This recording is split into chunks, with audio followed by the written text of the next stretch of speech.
Hello everyone, what is happening? I'm your host Ayman Hassan and welcome back to another video here at Most Amazing Top 10. I feel like I should spice it up by now. Any suggestions? My new intro? I think no matter what anyone says, there is that shameless tourist inside all of us who wants to take pictures of all the sights in the world, whether for the memories, for the culture, for the gram, or even for your own personal collection. I think we're lucky to live in a world where every place has so much to offer, but sadly not everything stands the test of time, and there are a lot of places and sites we don't have the privilege of seeing anymore. On that morbid note, do remember to subscribe to the channel and top 10 Hindi videos for less morbid content, I promise. But without further ado, this is the top 10 tourist attractions that no longer exist. Starting us off with number 10 are the pink and white terraces in New Zealand. When I saw images of this for the first time, I honestly thought an artist had just painted it from his imagination. They honestly look like pink ice frozen in steps like a lava flow. Did that image only make sense in my head?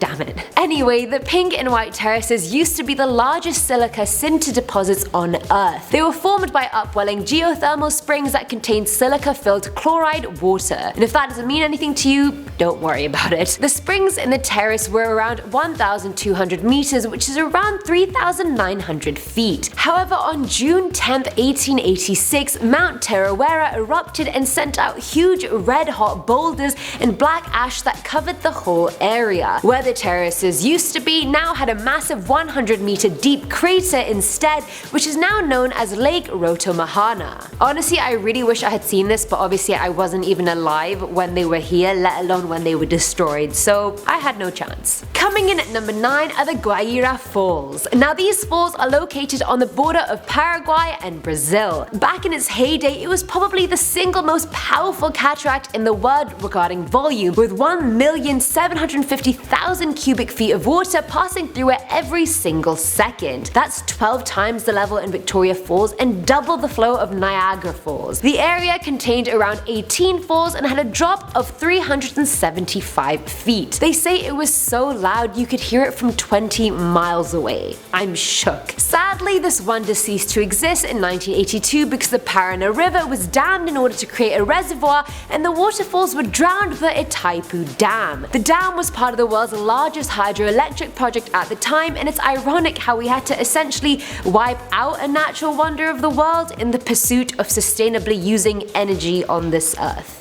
Oxymoron, am I right? At number 8, we have the Crystal Palace. Built in Hyde Park, London, in order to house the Great Exhibition of 1851, the Crystal Palace was 92,000 meters squared, 39 meters tall, and 564 meters long. To put those numbers in context, that's around 3 times bigger than St. Paul's Cathedral. The structure was made from plates of glass and cast iron, and it was the biggest structure made from glass ever seen in a building. The building actually had no lights inside because of all the natural light that came through, which sort of makes me wonder how people saw in there at night, but let's move on. The Crystal Palace looks stunning in pictures. The Victorian architecture makes it seem like something from the gods, honestly, and it was apparently quite cheap to make considering how royal it ended up looking. When the exhibition ended, it was relocated and rebuilt next to Sydenham Hill, and it stayed there for 82 years before being destroyed by a fire in 1936. I really want them to rebuild this. I really hope they do. I doubt they will because I feel like there's no real reason to, but I feel like they really should. It was gorgeous, let's face it. Filling our number 7 slot are the Sutro Baths. Owned and built by the former mayor of San Francisco, Adolf Sutro, his eccentric project ended up becoming the world's largest indoor swimming pool, opening its doors in 1896. The place had an ice rink, 6 saltwater pools all heated to different temperatures, bougie, and a 2,700-seat amphitheater. It even had natural history exhibits and fine art displayed everywhere. Like, I would totally go there if it still existed, 100%. But upkeep of the Sutro Baths cost a lot of money and it just wasn't financially viable. After Sutro died, his family turned the place into other amenities in order to gain more visitors, but that failed too, and his grandson sold the place in 1952. They were done for good in 1966 when the whole place burned down in a suspicious fire.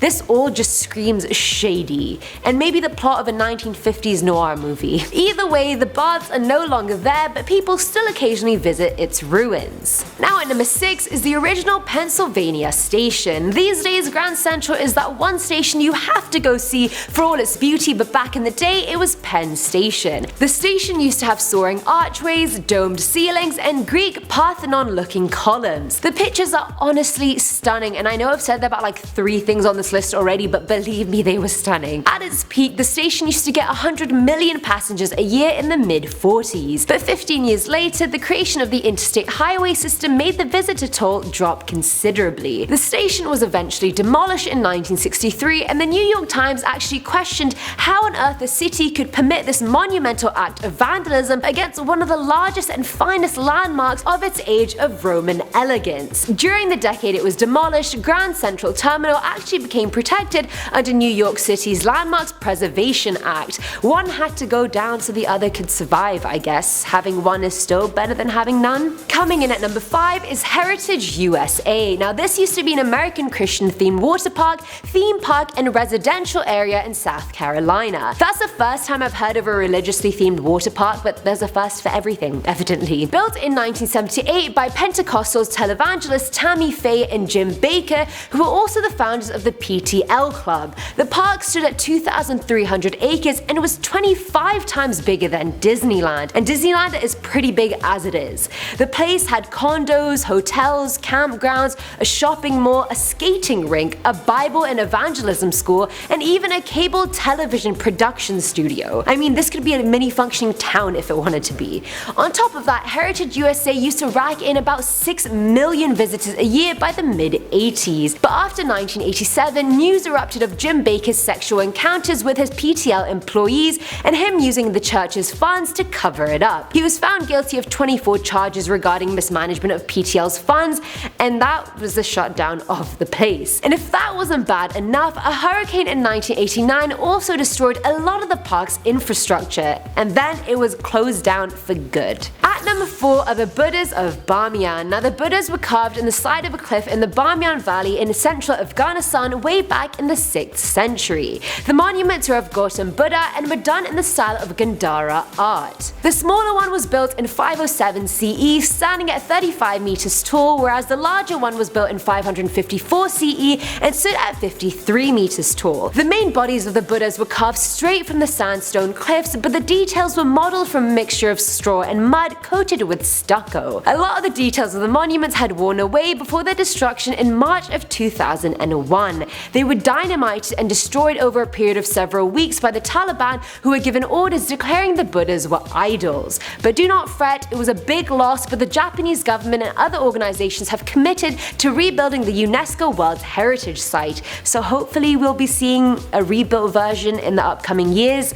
Fingers crossed. Filling our number 3 slot is the Chacaltaya Glacier in Bolivia. Now this glacier was home to the world's highest lift-served ski resort at one point, and it was also Bolivia's only ski resort. Because of the extremely high altitude, only real thrill seekers and serious skiers made the journey to the glacier, which was only accessible by a dirt road. You can literally ski above the clouds at 17,388 feet. The rope tow was built in 1939, and the lift used to only operate on weekends between November and March. However, by the 1990s, experts started noticing the glacier's ice was melting at a really rapid rate. They gave it till 2015 before the ice melted completely, but they were way off. By 2009, the ski run disappeared for good. That sucked not just for avid winter sport goers, but for the people living in and around the glacier, because it served as a source of hydroelectric power and drinking water for 80 million people. Climate change is real, people. It is a thing. It is happening. Now at number 2 is the Lighthouse of Alexandria. Built between 284 and 246 BC, the lighthouse was built by the Ptolemaic Kingdom, and it was said to be 100 meters tall. The lighthouse took 12 years to finish building, and it was actually the lighthouse that later served as the prototype for all lighthouses. The light at the top was produced by a furnace, and the whole tower itself was built mostly with limestone. But sadly, the lighthouse was quite badly damaged in an earthquake in 956 then by another earthquake in 1303, and then by another one in 1323. Any remnant left of the lighthouse also disappeared by 1480 when the Sultan built a fort on top of the platform where the lighthouse used to stand. However, not all was lost. In 1994, French archaeologists actually found some of its remains on the floor of Alexandria's eastern harbour, which they brought up and are now lying on the harbour for people to see. The Egyptian Ministry of State Antiquities had plans to turn the area into an underwater museum, and whether that happens or not is still unclear since the plan was originally made 3 years ago, and nothing has really happened as of yet. And finally, at number 1 is the Azure Window, and I'm pretty sure everyone's seen pictures of this online on a lot of tourism postcards and even in a bunch of movie scenes. The Azure Window used to be a natural 28-meter tall arch located on the island of Gozo in Malta. The arch was most likely created in the 19th century by the collapse of a sea cave. Between the 90s and the 2000s, part of the top slab of the arch was seen collapsing, so the arch was getting wider and wider. Big pieces of the arch collapsed in 2012 and 2013, and its final collapse was on the 8th of March 2017 after many heavy storms. The pillar part of the arch gave way first, which then caused the top part of the arch to collapse. People said the deterioration was inevitable, which of course it was,